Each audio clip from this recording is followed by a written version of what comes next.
and Beverage Magazine Live, bringing food and beverage to life with your hosts, James Beard Award winner Jennifer English and Food and Beverage Magazine publisher Michael Politz. Featuring leaders in the hospitality, branded food and beverage, and CPG industries, many of whom are Jennifer and Michael's friends in the business. For an informal and informative conversation where friends in the business share the latest intel, ideas, and best practices. Live, juicy inside scoop from the tastemakers, newsmakers, bread bakers, drink shakers, spoon lickers, clam diggers, farms, foodies, and friends of the food and beverage magazine world. Here are your hosts, Jennifer English and Michael Politz.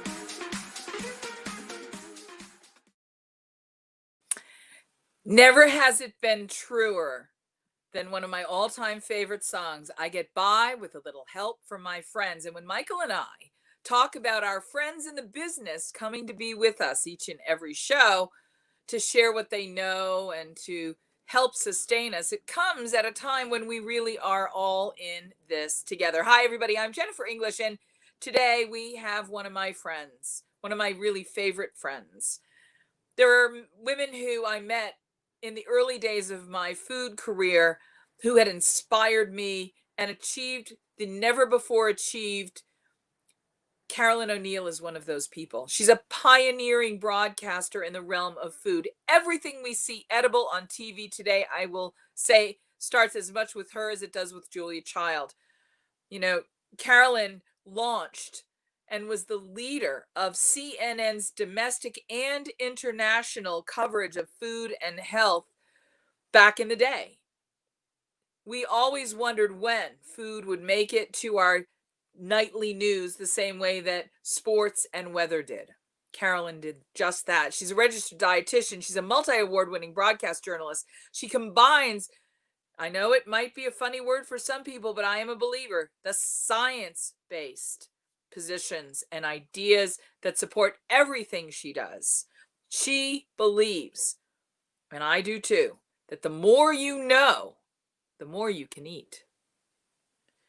She's been delighting broadcast audiences for years, and in this time of adaptation, not only is this two-time best-selling author going out in the world and reimagining and redesigning what it is to communicate about food, but she takes everything she's ever done and been a part of and brings it together all at once.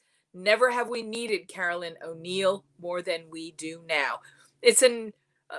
I've been accused in my life and in my career of being the queen of the blinding glimpse of the obvious. And it's obvious to say that these are turbulent times. But the fact of the matter is we have never, and we'll use the word unprecedented, and you can just talk about COVID and leave it at that, but there's so much more going on. We have never had so much uncertainty, chaos, and frankly, something to be afraid of than ever before. And so it makes you think, if you just had a little ordinary run-of-the-mill anxiety, a little comfort food, you'd be forgiven for turning to your favorites. A little mac and cheese, a couple of potato chips, a cookie, maybe some ice cream. No one would blame you. But in this extraordinary time, I don't know about you, but I miss my friends and I need a little comfort. And my natural instinct is to not only eat something, but to cook something for someone I love. And I can't really do that right now. The nature of comfort and comforting food is, like everything else around us, adapting, changing, pivoting. Use whatever word you want. So it's in times like this, we are very blessed and fortunate to have an extraordinary, wise friend come and help us all make sense of it. And she does it with science backing. She's a registered dietitian, nutritionist, and author, and teacher, and pioneer. And best of all, she's my friend, and she's come to visit with me today. Carolyn O'Neil, how are you? Look at that pretty picture. Well, I'm a lot happier now because I'm with you, even though we're not in the same place. I don't care. I can see you and I can hear you, so that means a lot to me. Can I tell you, you're one of those people that I've met in my life and career. Every time we're together, I'm happier, and I love those moments. there's just something about this dynamic like. I love being with you, but I suspect everybody that knows you says that as well. Well, I've had a lot of close time with the siblings during the pandemic. That's just, I'm just joking. Hey, but listen, I know if y'all are watching or anything like me, don't you like to judge somebody's Zoom background, or this is a StreamYard, the platform? Don't you like to judge? And I know what you're thinking right now. If she is such a great cookbook author and such a food celebrity, what's with the Dick Van Dyke Show kitchen? I know. I love I was going to say, I love your kitchen. It has not been updated, I can tell you that. But what's there to update? I mean, you make magic in that kitchen. I can just tell. It's absolutely right. And I can also say that Julia Child has been in my home kitchen. In fact, commented on my KitchenAid stovetop and said, did I like it? And we made, we had coffee. I made my mother's recipe. My mother's Scottish, of scones. She doesn't call them scones. She calls them scones. And we had a good time. So Julia was here. And yeah, retro is back, thank goodness. And kitchen design. And I'm right there. I love it. I love it. I love it. Listen, I gotta make a confession to you. And I don't think I've ever told you this. I'm self-conscious about a lot of things, like so many people, but the older I get, the less self-conscious I am about certain things. But you have always been somebody that I respected and admired, and you're so beautiful and gracious and brilliant. I have to say, you're one of those pretty girls that always intimidated me. But you were always so welcoming and nice that it was so easy to be in your presence. And you changed my ideas about so many things in life. But I have to say, the very first time I met you, I was so nervous to meet you. And you were so lovely and gracious to make me feel so welcome. And of course, we ended up having a giggle fest and many times together that are in the, Laugh Hall of Fame. You're a very appreciative, grateful person who lives in the moment. How much of that sense of living in the moment is at the heart of comfort food? I'm so glad that you invited me today to talk about comfort food. And we know what that kind of conjures up, right? As you mentioned, like the macaroni and cheeses and the mashed potatoes and gravy. And maybe for some people, it's just a great burger, or it's whatever. But I am here to say, with my sense of humor, my sense of science, and my sense of taste, because I love food, that it's okay. I want everybody to embrace your splurge. Embrace it.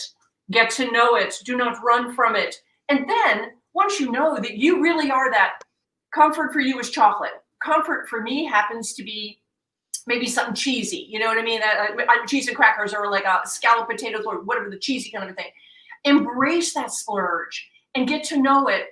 And then how, and at the beginning of the pandemic, let's face it, we didn't know how long it was going to. We're like, what the heck? Let's just throw caution to the wind. I'm going to have whatever the heck I want. I'm going to drink whatever I want.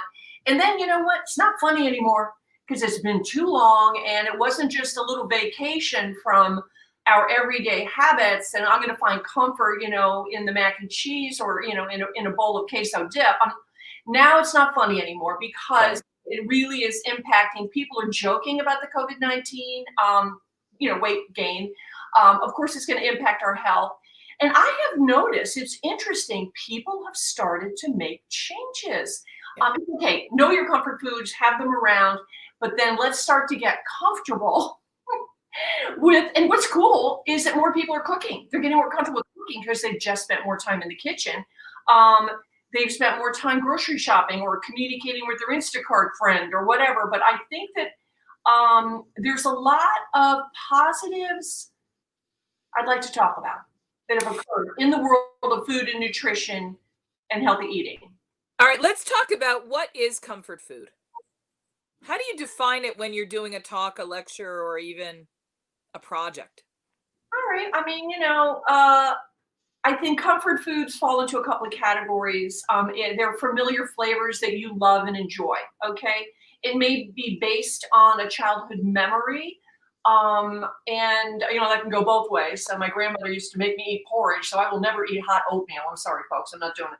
And or it can go just such a positive way. I remember the smell, the comforting smell of a pie coming out of the oven when my mother was baking. She was a great baker as a Scottish, with her Scottish background there with her pastries. And I think that comfort just is something that makes us feel safe, Yeah, and familiar. However, I think that we've all been through, over the last pre-pandemic, let's face it, a lot of traveling was going on, more traveling than ever, and enjoying tastes of foods, especially for food lovers, and with the food and beverage industry, introducing new flavors, new dishes from around the world to menus. And it was that exploration, the excitement, the something new, I'm going to try it, and if I don't like it, it's okay, I'll try something else. Um, uh, and then with like the quarantine, going back home, maybe people didn't know how to cook very well. And I thought, well, maybe I'll start with some of the things from my childhood, like how do I make a roast chicken? Or how did my mom make that macaroni cheese that ended up kind of crispy and crunchy on top? What did she do, So I'm not really answering your question but I think no, you are right. You are writing a love poem to this conversation. Yeah, I know. And I think I've seen people change, that now they feel comforted by, wow, I have got little oranges, clementines that are in my house. They're sweet, they're easy to peel, there's no seeds, it's like having that bottle of rosé. I don't have time for a corkscrew, I just want to open it up. So it's like this is comfortable to me because it's so easy, and then and it's giving you this vitamin C you need for your immune system and whatever else we need it for. That's a level of comfort too, knowing that you're taking care of yourself. That win-win for taste and health at the same time. And we just had that every year the U.S. News and World comes out with their top diets. And again, year after year after year, number one, Mediterranean diet. And so, as you know, that is a whole incredible world of everything from Italy to Greece to Spain to whatever, to Turkey, of meal patterns that are based on lots of fruits and vegetables, whole grains, olive oil, healthy fast fish, but include meat, include chicken, include lamb. And when people learn that, and I love to help people, I don't know that the foods they love love them too, okay? And even if it's mac and cheese, it loves you too. There's some good stuff in there. One of the things I'm going to add to this as we come up with our definition for this conversation about, what is comfort food, is the idea that there is no more emotional eating than comfort food. Other eating can delight us: adventure eating, adventure travel eating, discovery eating, health and wellness eating. Those are all great things. But when we really specifically talk about comfort foods, what we're talking about are the foods that are feeding our soul as well as our body and our mind and our spirit. To me, comfort foods feed every part of us. And because for many of us, they are often splurge. You even use the word splurge. They're those guilty pleasure foods. They may give us an abundance of robust nutrition in certain areas, maybe a overnutrition and, fats and calories. But it's okay to do that now because we're in this funny place. The other thing I wanted to bring up today, and we can weave this into our conversation, is this idea. I don't know about you, but at the beginning of the pandemic, I wasn't thinking that the sword of Damocles was hanging over my head and my next meal might be my last meal. There have been more than a couple of occasions where, as I watched the news report, the spiking, not far from me, there were times when I saw, even last week with the Capitol being stormed, you just don't know what's going to happen next. And I have adopted, and I recognize that as this goes on, this Christmas, I was very conscientious of, what if this was my last Christmas feast of 7 fishes? What if this is my last New Year's Hoppin' John. Now, granted, I'm a cancer survivor. You and I have talked about this before. I live with great gratitude. And so I try and make every meal count with gratitude. I share what I have with as many people as I can. You know me, I've done this my whole life. I mean, I get on the radio, I'm like, here, let me feed everybody. Yeah. But there's been a very different psychology to some of my comfort search, because in the back of that search for comfort is that sense of, I want to have the satisfaction of knowing that my, as they say from the movie Arthur, I don't want his last meal to be Jello. Yeah, exactly. Oh my gosh, one of my favorite movies. Well, I will tell you, in the True Confession booth, as a registered dietitian, I love potato chips. Okay, love them, and I love good quality potato chips. I like the Hawaiian, the kettle, the real crunchy ones. And so I have also, as every one of us have probably, gotten into a few Netflix binges, and I got it all. I even got the Acorn Network with all the British shows. I love them. But I won't take a bag of potato. Okay, and please, just telling you what works for me. I won't take a bag of potato chips to my favorite chair to watch my TV. I will put my potato chips in, and this is after dinner. This may be even after I had a piece of I don't know, pie or like a little brownie. This is after that. I'm like, I need something kind of salty. Feeling like I want something salty and crunchy. And I go, you know what? I'm gonna get some potato chips. And I put it in a little bowl. And I enjoy them during whatever the heck I'm watching. And then I'm like, oh, that was good.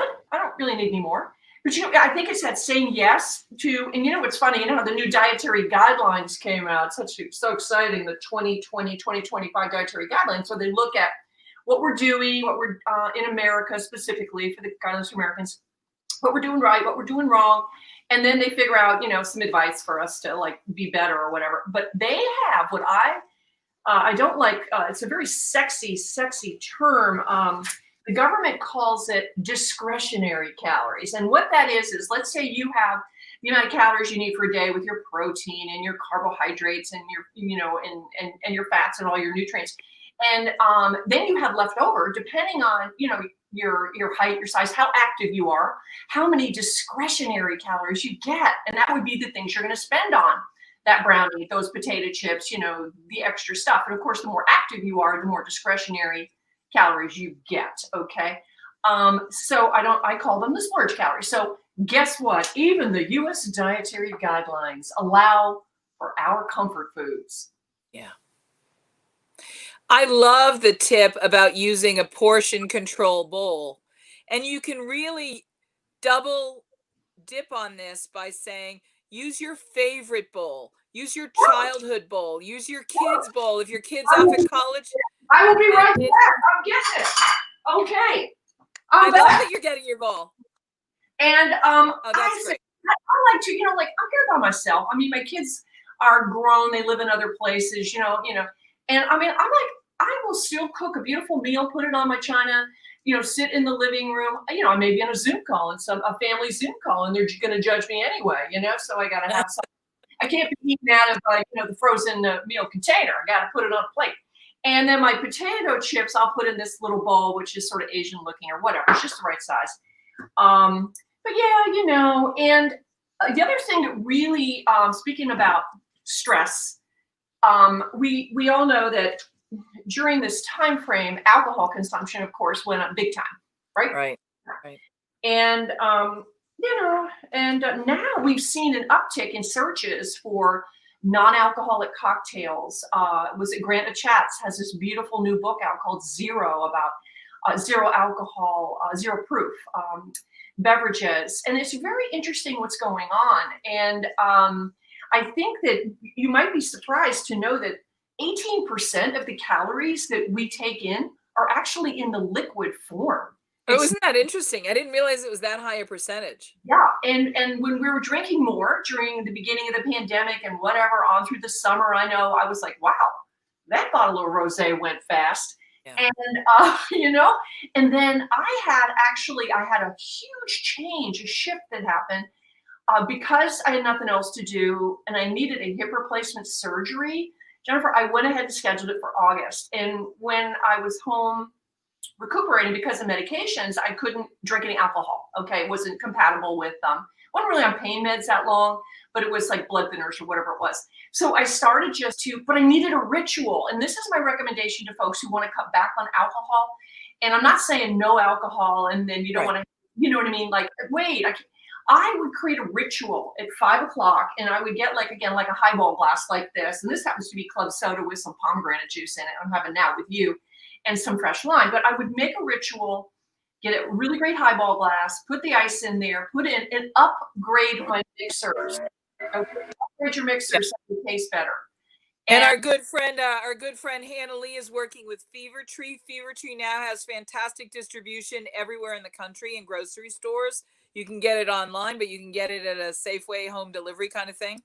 Absolutely. And here was the really cool thing that I learned. I like tonic. Okay. I love the bitter.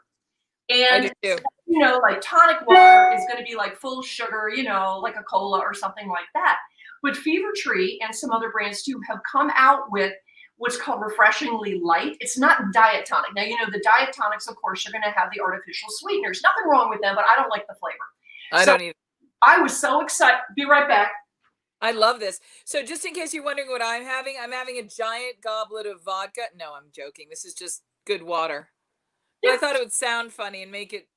Well, yeah, but then you were talking about Fever Tree. So this is what I get. Refreshingly light. It's got 30 calories in the whole bottle rather than 70 for the full boat one with the sugar. So I upgrade. And there's other brands too. Q Club, whatever. You know, I mean, I got all the mixers. Oh, and there's 2 girls that are in Richmond, Virginia. They came up with something called Navy Hill, and it's soda and tonic together. So therefore, it's 35 calories. Or guess what, folks? You can just put half tonic and half soda and, you know, make your own. But anyway, back to the ritual. It just felt like a cocktail, and it was so refreshing. I don't think I realized how dehydrated I was. Okay, you know, I always would reach for a glass of wine at 5 o'clock or make a vodka something or other or a tequila something or other. And I couldn't because of, again, you know, the meds that I was on for the hip. But having fresh citrus in there. So what I'm just saying is create new rituals. And this goes for food and drink. Upgrade. Like, let's upgrade your mixers, upgrade the healthy stuff that you're buying. You know, the better whole grain breads, the you know, the fruits and the vegetables, whatever. And and there's, strangely enough, there's also a bunch of spirits now that are no alcohol that I was reading about. Like Seedlip. Yeah, But exactly. I also have to tell you, the quality of things is improving across the board as well. There's a new tequila company called Native Spirit, and it's developed by a woman, one of the first women in the tequila business. And it is so smooth. It actually just won a double gold award at the Proof Awards. But it's interesting because this is a woman who's one of our contemporaries who said, I never found anything that I liked because all the tequilas were always so like for the boys. And in her own way, it doesn't say it on the bottle, but she's made it for such a sophisticated female palate. You got to taste it. It's amazing. Hey, listen, we're running. Listen, as it always does, we've got about 5 minutes left. Our visits go so fast. What's up with that? One of the questions I would love for you to think about and maybe answer on Facebook after this, and of course, tell everybody where we can find you on Facebook and online. But the question is there science behind why we crave certain things when we're stressed? And is there science behind the way certain things satisfy?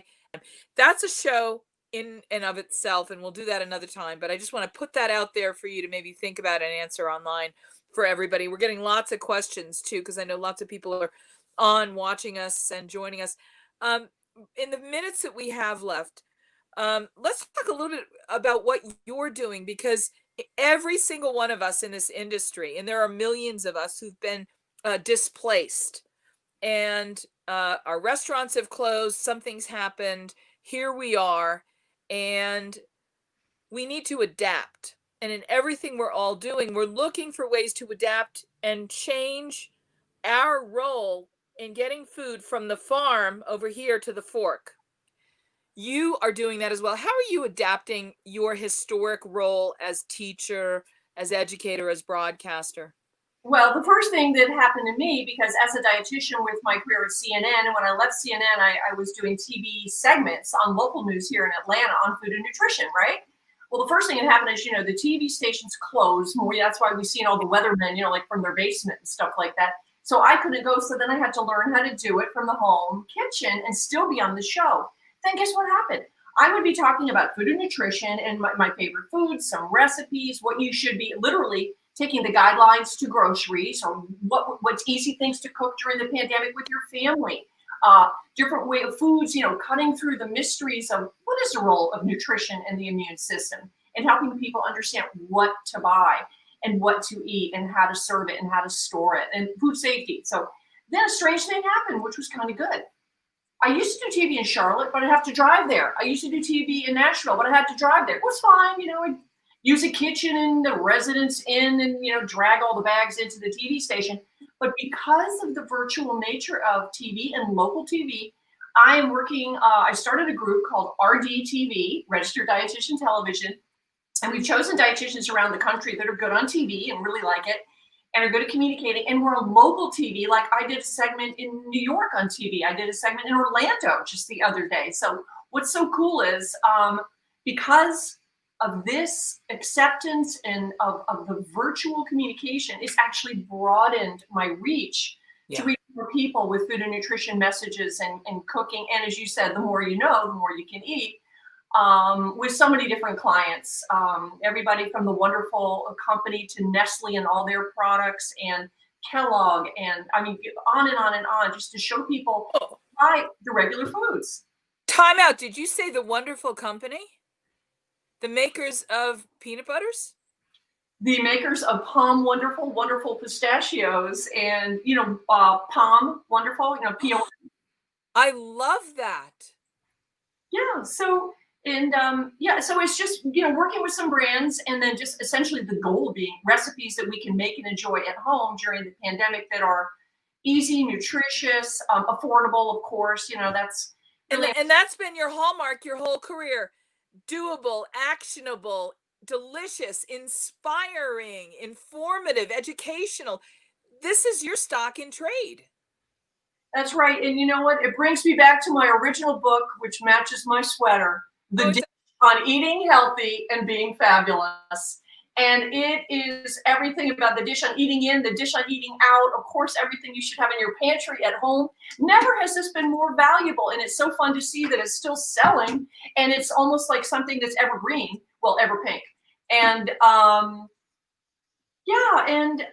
been doing a lot with students too, Jennifer, that are studying nutrition and want to learn better about how to use video to communicate to their clients, maybe in a hospital setting because they can't see them one-on-one.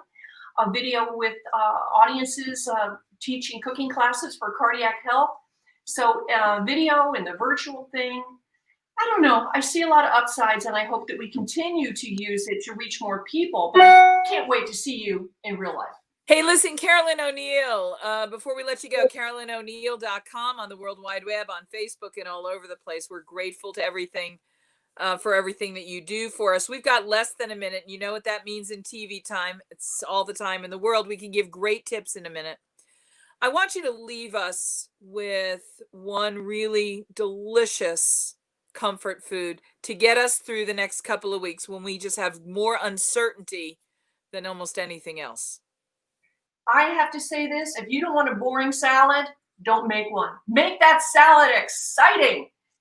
Put in some avocado and some pistachios or whatever your favorite nut is, and chop up everything you can. Put it in there, toss it up. There's so many great salad dressings. But with comfort food, maybe you're stressed.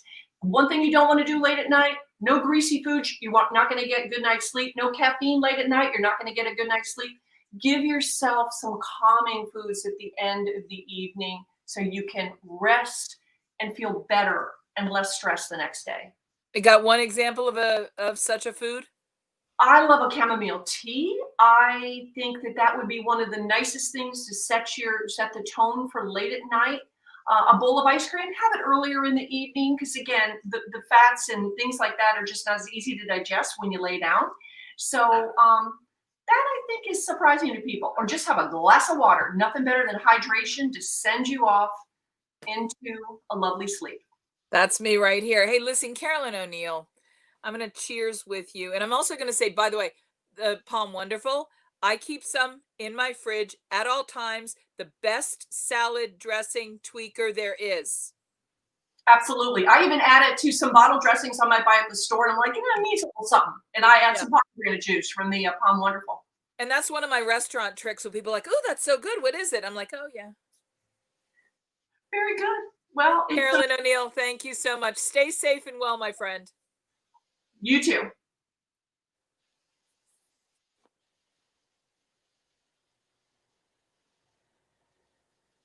Whether you are thinking about becoming a restaurateur or you are already in the business, Michael Politz has written a must-read, The Food and Beverage Magazine's Guide to Restaurant Success. Pick up your copy today at Barnes & Noble, Amazon, Books A Million, or wherever fine books are sold.